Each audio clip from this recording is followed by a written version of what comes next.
Good afternoon. Good afternoon. It's a high honor and a distinct privilege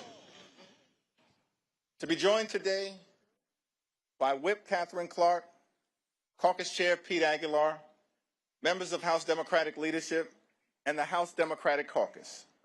House Democrats are here on the Capitol steps to reiterate our strong opposition to this spending bill because it fails to address the Republican health care crisis and it fails to extend the Affordable Care Act tax credits. House Democrats will continue to support our men and women in uniform. We will continue to support hardworking federal employees. We will continue to support our law enforcement personnel. House Democrats will continue to support our air traffic controllers. We will continue to support our TSA agents. We will continue to support our civil servants who have been under attack since day one of the Trump administration. But we cannot support the Republican effort to gut the health care of the American people.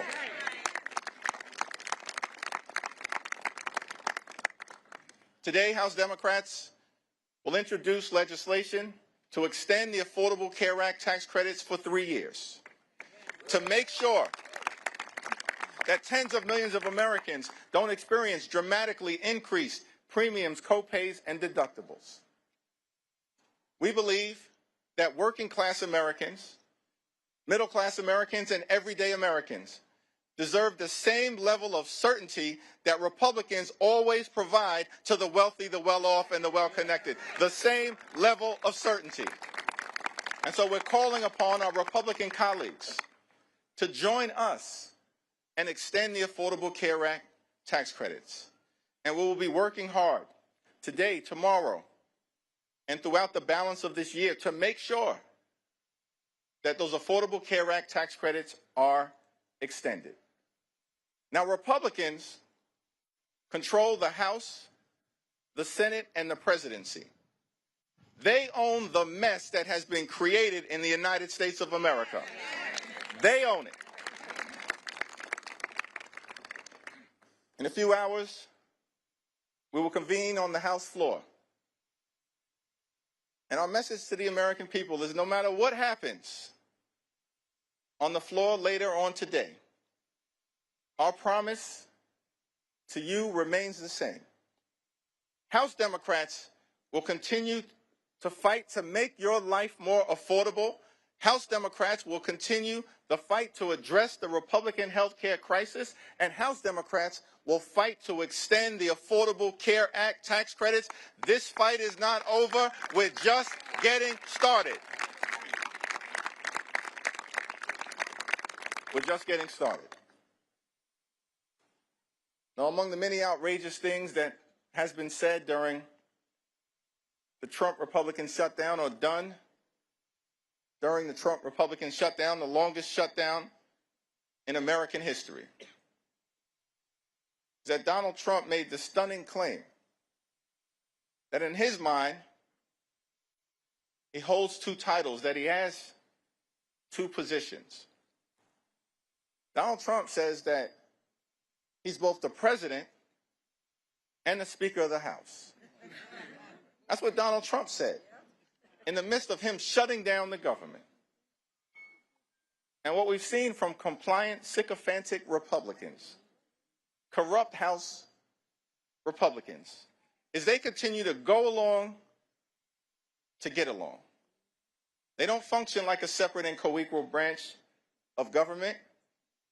From the very beginning of this presidency and all the way through this Trump shutdown, Republicans in the House have continued to act like a wholly owned subsidiary of the corrupt Trump cartel. That may be the House Republican position. For damn sure, it ain't the House Democratic position. Because we know, and what we say to the American people is that we don't work for Donald Trump. We don't work for J.D. Vance. We don't work for your billionaire donors. We work for the American people. And that's what this fight by House Democrats, joined by our colleagues on the other side of the Capitol, has been all about. We work for the American people. As we stand on the Capitol steps, ready to continue this battle on the House floor, a battle that we waged week after week after week, and that will continue regardless of the outcome. We say to the American people that we know you deserve better. You deserve much better than the chaos, the cruelty, and the corruption that you've seen. And so as House Democrats, we're going to continue this fight to lower the high cost of living in a country where America is far too expensive, far too many people struggling to live paycheck to paycheck, can't thrive, and can barely survive. That should not be the case in the United States of America, the wealthiest country in the history of the world. And so as Democrats, we're committed to addressing this affordability crisis. That's what this fight has been all about. And we'll continue to work hard to lower the high cost of living. We'll continue the fight to fix our broken healthcare system. And we'll continue to fight to stand up for Medicaid. We'll continue to fight to stand up for Medicare. We'll continue the fight to stand up for the Affordable Care Act and an extension of the tax credits. We'll continue to fight for your hospitals. We'll continue to fight for your nursing homes. We'll continue to fight for your community-based health clinics. And we'll continue to fight for the principle that in this great country, the wealthiest country in the history of the world, healthcare can't simply be a privilege available only to the wealthy, the well-off, and the well-connected. Healthcare must be a right available to every single American.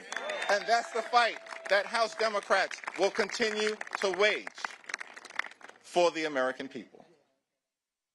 It's now my great honor to yield to a freshman leadership representative, someone who's gotten off to a great start, helping to lead the freshman class, the first term members during this turbulent and tumultuous period here in the United States Congress and for the country. From the great state of California, the Honorable Luz Rivas.